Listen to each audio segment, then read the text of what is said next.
So obviously today's topic is a little more serious than what I usually talk about. No strip club nonsense today. I want to talk about being molested as a child, how it impacted my life, and I guess a little bit of what my healing process was and where I'm at today with it. So first things first, I was molested at 6 years old by my older cousin. I'm not sure how old he was. He was staying with us at the time, and it happened maybe 10 to 15 times. It was not a one-time thing. It was a reoccurring thing. I'm not gonna let you know what exactly happened, but know that I was not raped, only sexually assaulted. I was not raped, only molested. I guess I showed signs early on that I had been molested, but a lot of parents are not educated about signs to look out for. So I don't fault my mom for not noticing, but I was super sexual as a child. Like, I remember in fucking first grade, me and this girl used to take turns showing each other our vaginas. I remember watching porn in 5th grade.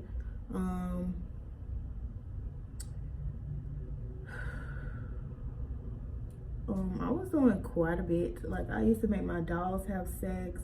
I used to hump my teddy bears. I was doing some pretty grown-up things as a child. But I had suppressed the thought of, well, the fact that I had got molested. So it wasn't something that I thought about. It wasn't something I even remembered. It was like it never happened. It wasn't until I learned what molestation is that I was like, wait a minute, I think I got molested. And that was at 14. That was after I lost my virginity. I lost my virginity at 13. Found out that I had got molested at 14, and it went downhill from there. I think it was a lot going on in my life at that point. I had lost my virginity, my grandma had passed away, and I realized I had got molested. So it was just instantly downhill. I started being very promiscuous. Like, I was fucking everybody, sucking dick like crazy. Like, I was a hoe. I mean, that's just what it was. I was hoeing, like, for real.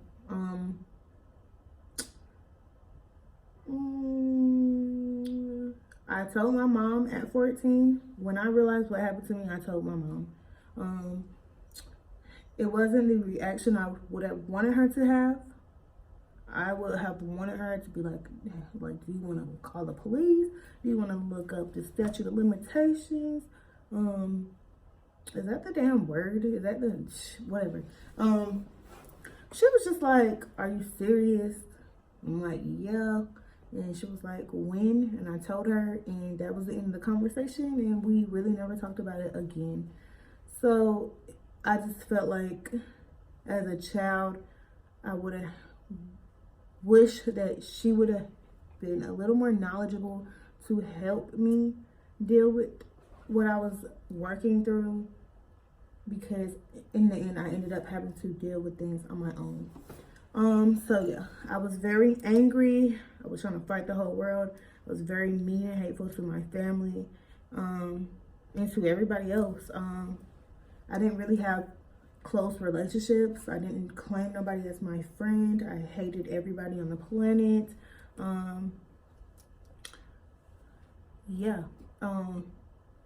High school was just a really rough time for me. But that's like a story in itself. Like, that's a whole nother video. So, but yeah, I was experiencing a lot of emotions. I attempted suicide once, which I never talk about to anybody. It didn't even work. I don't remember what happened. I just remember I put a whole bunch of pills in this water bottle, and I snuck some liquor from my brother's house, and I mixed them together and drank that shit. I was depressed all the fucking time. Like, I was always sad. I was always like looking back at my journals from them, from then, I was always talking about how I wanted to die or have a baby. Like, I just wanted to be loved. But I never really talked about what happened to me, because at that point, I still was not connecting what had happened to me at 6 to what I was going through then. I ended up running away from home quite a bit, getting kicked out quite a bit. Because I remember my little sister asking me when I was in high school. I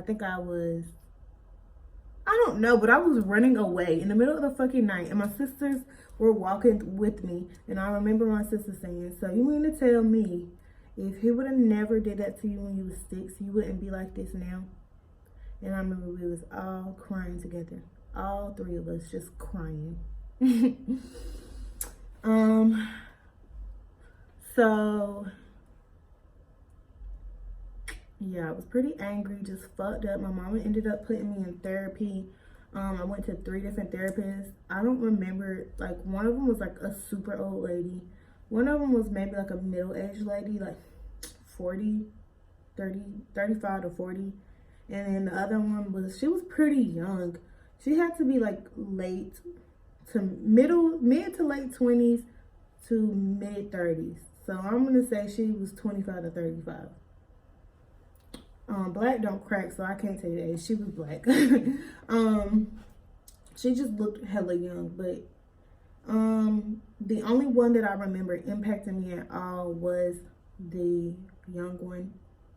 Because I remember, like, basically, the only thing that I remember, because it still didn't help me, it didn't change me, I was still fucking and being angry, but I remember we had wrote a list.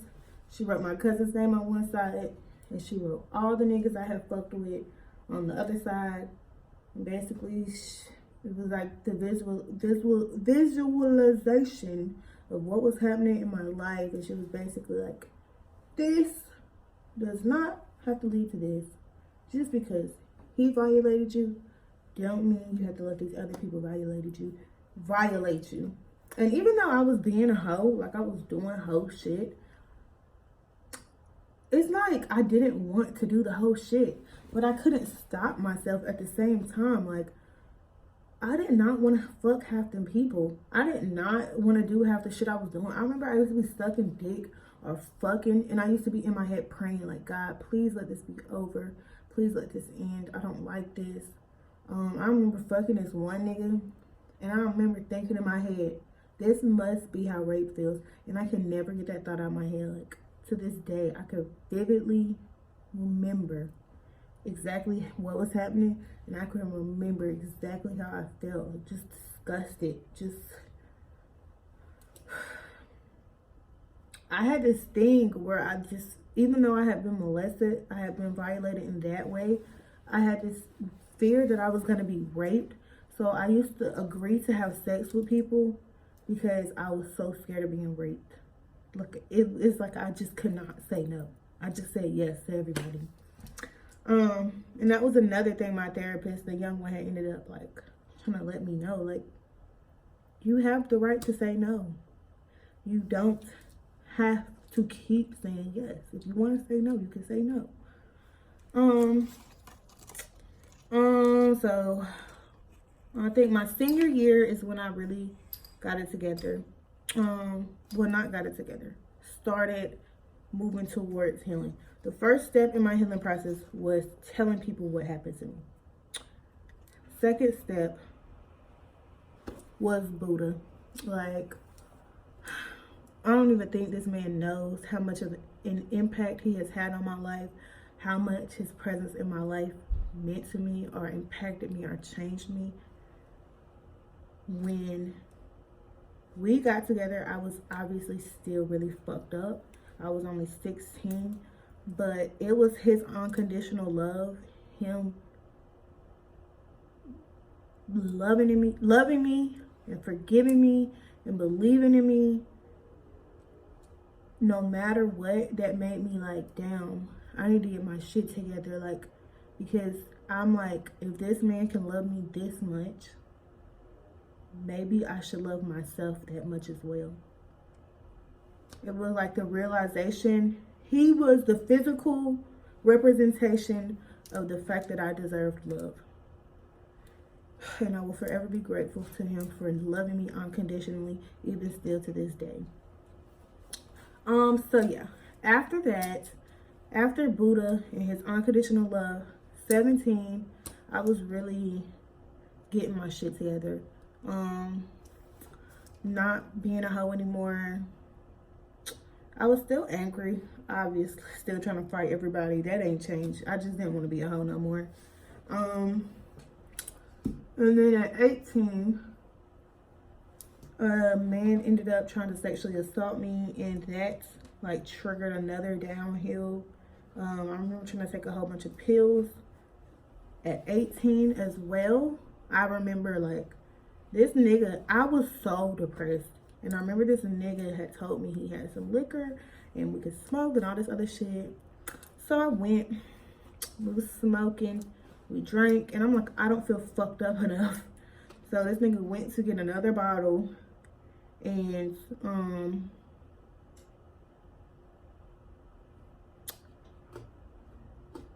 he had gave me this pill. I don't even know what the fuck it was. I ain't asked. I'm so stupid.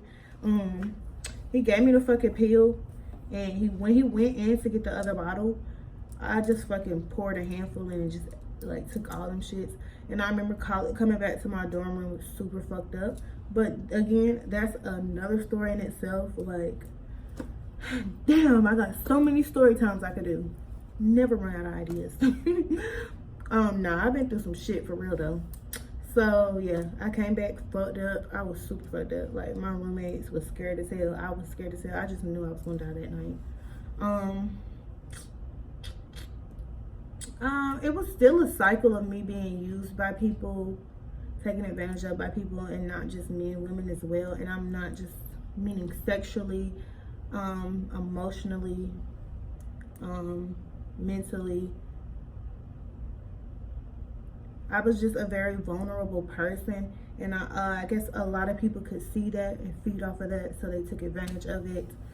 Just took my kindness for weakness. Because even though I was a bitch and I was trying to fight everybody, I was still always like the biggest sweetheart ever. So yeah, downward spiral at 18. I still wasn't fucking though. I was just going through a really bad depression, and I was really angry. But the anger was only directed towards my family. Like, I was cool pretty much with everybody else. It was always my family that I took it out on. So 19 is when I was really like, fuck man, I gotta get my shit together. Cause I went through a really bad depression. I ended up having to take medicine for anxiety and depression. And I'm like, at this point, cause I used to have panic attacks. I used to feel him on top of me, like physically feel his body like crushing down on me. I could feel it. I used to have nightmares, flashbacks. It was bad. Like, it was so bad. 19 was. And then that's when I was like, okay, I gotta figure something else out, because I cannot go through life like this. Like, I'm really gonna end up killing myself. I cannot deal with this shit all the time. I have to be happy. I have to be better. I think from 6 until 19, or from 14 till 19, because 14 is when I realized what happened to me.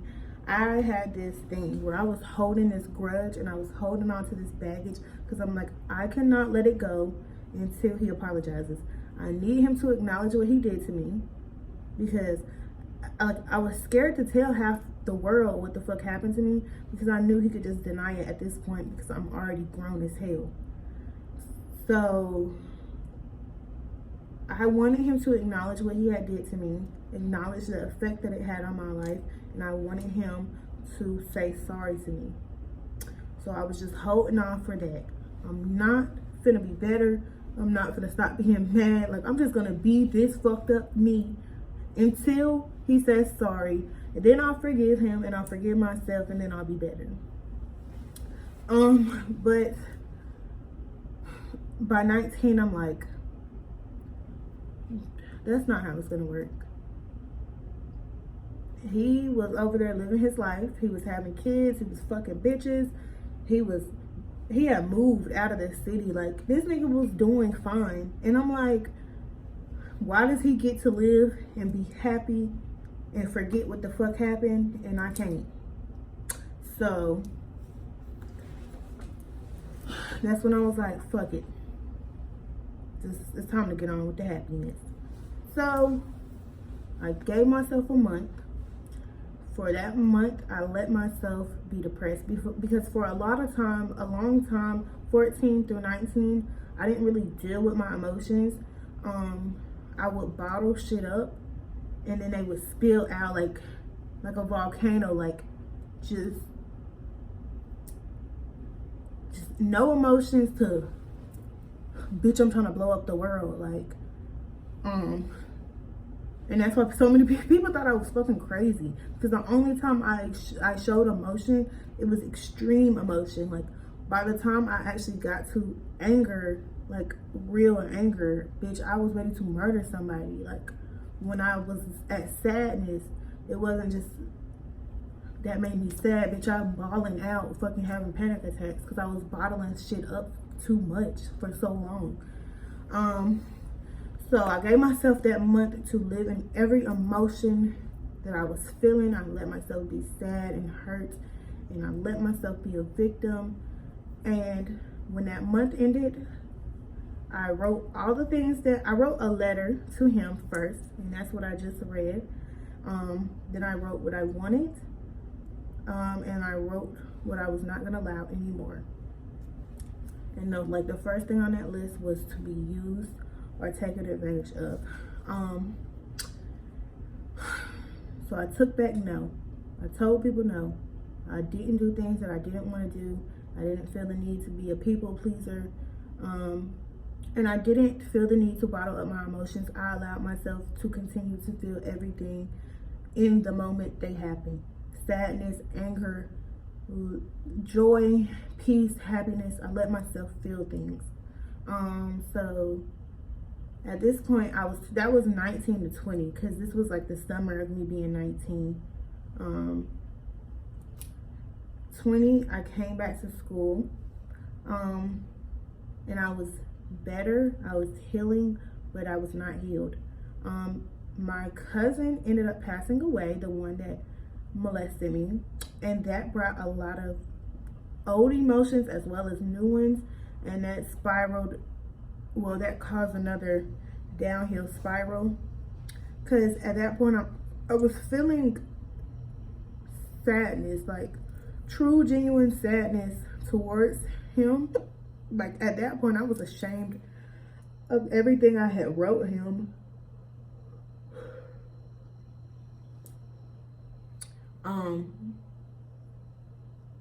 I felt bad for him and I couldn't understand why. I didn't understand why I cared. And then I realized at that point how much resentment I had actually held towards myself for not screaming, for not telling my mama the first time it happened or the first time he tried to do anything, because I felt like that could have prevented so much more things from happening. That might have made the difference. I might have been a better, happier person if that never happened.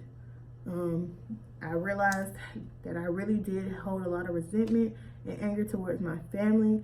I was angry with my father and my mother because I felt like they should have prevented it.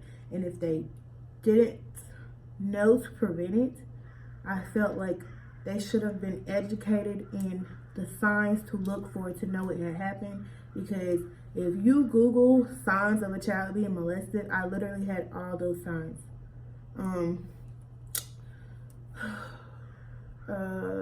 I was jealous of my little sister because I felt like because she didn't have to go through that, she had a normal childhood, a normal life. She wasn't angry and depressed like I was. She didn't have to have sex with 3 million people to make herself feel good. I was upset with my brothers because I felt like they didn't protect me either, but I also felt like I had told them at 6 that this nigga had a crush on me, and in my 6-year-old mind, that was me telling them what was going on. And I guess I was resentful towards them because I'm like, why the fuck didn't y'all say something? Why didn't y'all help me? But really, that's what stopped it from going on. Once I told my brothers, because he was out there when I told my brothers that he liked me. And I remember he never, like, he hated me after that because I told. You know, I remember, like, my little child-ass self, 6, 7, 8-year-old self, because he would not talk to me after that. And I remember thinking, like, I remember wanting him to talk to me. Like, I guess in a way, wanting this shit to happen again. That sounds so gross saying it, but it's real life. Like, I don't know. I guess I missed the attention. I'm like, why don't you love me anymore? Like, why do you hate me? Like, I didn't know that. I don't know. And I could talk about this shit now, but before, like, I was so embarrassed about all the things that I had felt about the situation and towards him. I didn't want to tell nobody what I was feeling because it sounds sick when you say it out loud. Like, I wanted this man to molest me again because I didn't want him not to like me. But like, even now, saying it sounds so stupid and it's frustrating because I know a lot of people are not going to understand where the fuck I'm coming from or what I'm saying. But if you know, you know. It's just, that kind of stuff brings on a lot of emotions. And I don't know. It just doesn't make sense. When he passed away, that was also when I actually, like, at that point, I'm like, even though I was, like, kind of over the fact that I needed an apology, I'm like, I'm really not getting one now. Because I used to fantasize about the apology I was going to get still. Like, I was fantasizing about him acknowledging what the fuck he did to me, saying sorry to me.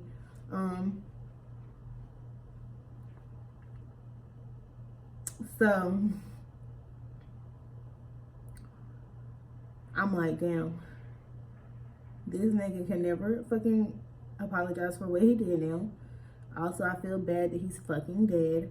I'm mad at myself. I'm mad at my family. At that point, I was just angry. This was 20. I was angry. I was past fucking. Fucking stopped at fucking 17. After that, it was just anger and depression back and forth. Just a back and forth of anger and depression, and anxiety and all that other shit. So then 21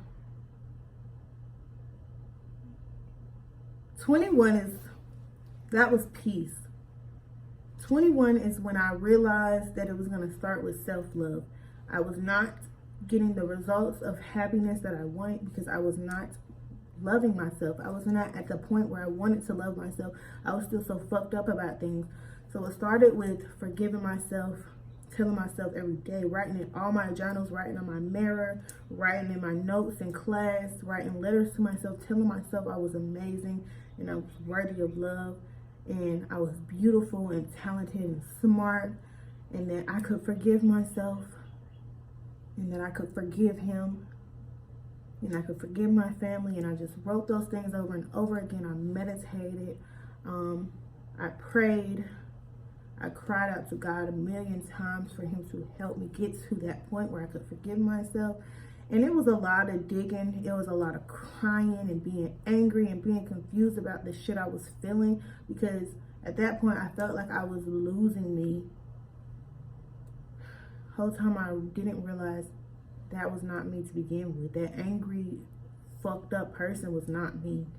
But I was still like trying to hold on to her and heal at the same time. So eventually, after all that time of a fucking year or whatever of writing that shit down and saying it over and over to myself, making my outside match my inside, like hair and nails and makeup and all that shit, telling myself I deserved happiness, actually making a effort to be happy and not wallow in my sadness, fighting depression when I felt it coming. Like in them days where I'm sad or I'm feeling black, getting up, getting into the sunlight, uh, going out into the world, praying, burning sage, lighting incense. I changed the color of my room. It went from black to white. I wanted sunlight in, cause 19 and 20, I had like a black sheet over my window. Like my room was so dark. I was wallowing in my depression for real. I changed it to white and I let sunlight in, and I just breathed in. I let myself feel emotions wholeheartedly. Eventually I truly forgave myself. I forgave my family, and I forgave him. I made an effort to be happy. I allowed myself to be happy. And even now, I allow myself to feel the depression and the sadness. And it's not like, healing is not up and then you stay up. It's still wobbly. Like sometimes you go back down. Sometimes you get depressed again. And it's just it was about, for me, about remembering that with the highs, there are gonna be the lows. And remembering in those lows that I'm gonna be happy again. So I always, when I'm at my happiest point, I always write a letter to myself, basically to prepare myself for the low. Like it's gonna come, it's inevitable, that's how life goes. You're gonna feel things that you don't wanna feel, but know you'll be happy again. I write down what I need to do for myself to make myself feel better, to get out that gloomy day or that gloomy fucking week. And it's been working for me ever since. Like, I'm so happy I didn't die. Like, I thank God so much for not letting me die, because I'm so happy and so filled with love and joy for myself. I don't have flashbacks anymore. I don't hate him anymore. At this point, I understand that he did that to me because hurt people hurt people. Obviously, he had been through something himself, because there's no other way that he would have known to do that as a child himself. I don't really cry about when I talk about my story any longer. I can talk about it with anybody freely, answer any question about it. I'm really healed from that situation. Like, that's all I can say. I'm healed. I'm so happy. And I used to think I would have been so different had that not happened to me. I could have reached happiness. I could have been this amazing person. And at this point, I know, like, I'm still an amazing person. I was never damaged goods. I was never fucked up. He never destroyed me. He never made me a nasty, dark person. I'm not disgusting for the emotions that I had towards him. I'm not unlovable. There was nothing wrong with me from the get-go. There's nothing wrong with me now. All he did was touch me. All he did was touch me. Yes, it was inappropriately, and yes, it should have never happened, but that didn't change who I am as a person. That doesn't change the fact that God loves me, and I'm gonna be great in spite of anything that happened to me. In spite of anything, I'm amazing. I'm not a victim. I'm not that little girl who got molested. I'm not the bitch who wakes up from flashbacks crying. I'm not angry. I'm not jealous of people who haven't gotten molested or raped anymore. I'm truly a happy person. And to everybody out here going through the process, a big hang up for me with therapy and with talking to people about it is I didn't feel like no one understood what I was saying. Especially with the weird emotions that I had felt towards him. I didn't feel like I could talk about that with anybody because nobody understands unless they went through it themselves. You cannot explain, a man who's hot doesn't understand a man who's cold. Like, me telling you I got molested and telling you what happened when I got molested, does not make you understand the emotions that came along with that. All you know for a fact is that I got molested. So it was really hard for me to share that experience with other people because I didn't feel like they could relate. And I just wanted, as a child, as a teenager, somebody who understood, somebody who could say, I completely understand. I understand why you're fucking the whole world. I understand why you're so fucking angry. I understand why you're hurt. This is what I did because I went through it too. This is how I got better. You can get better. Because the people who were telling me I could get better were people who never experienced. Like, duh, you could tell me I could be happy when you're not the fucking one depressed. So, just to anybody going through this, trying to figure out how to heal from it, whether it's rape or sexual molestation or whatever the fuck it is, know that from a person that went through it, you are amazing, you are strong, and you are beautiful. You are not weak. You are not pathetic. It was not your fault in any way, shape, or form, because a sick person is going to be a sick person regardless, and it does get better. It does get easier. Please don't die. Please don't choose death. Please choose life and choose happiness. Talk to somebody, reach out to somebody that you know has gone through it. Find somebody on social media. Find somebody on fucking, I don't fucking know. Find somebody. Reach out. It gets better. It gets easier. Forgive yourself. Forgive the person. And get on with being happy. I done said a mouthful. Like, I'm looking at this shit. It's like 30 fucking 1 minutes. Oh, disgusting. I hate long videos. But subscribe to my fucking page. Comment, like, if you are going through this shit and you want to talk to somebody, you can always hit me up because I'm always willing to talk or willing to listen. Believe in the process, trust the process. With the highs do come lows, and with the lows, you're always gonna go back up.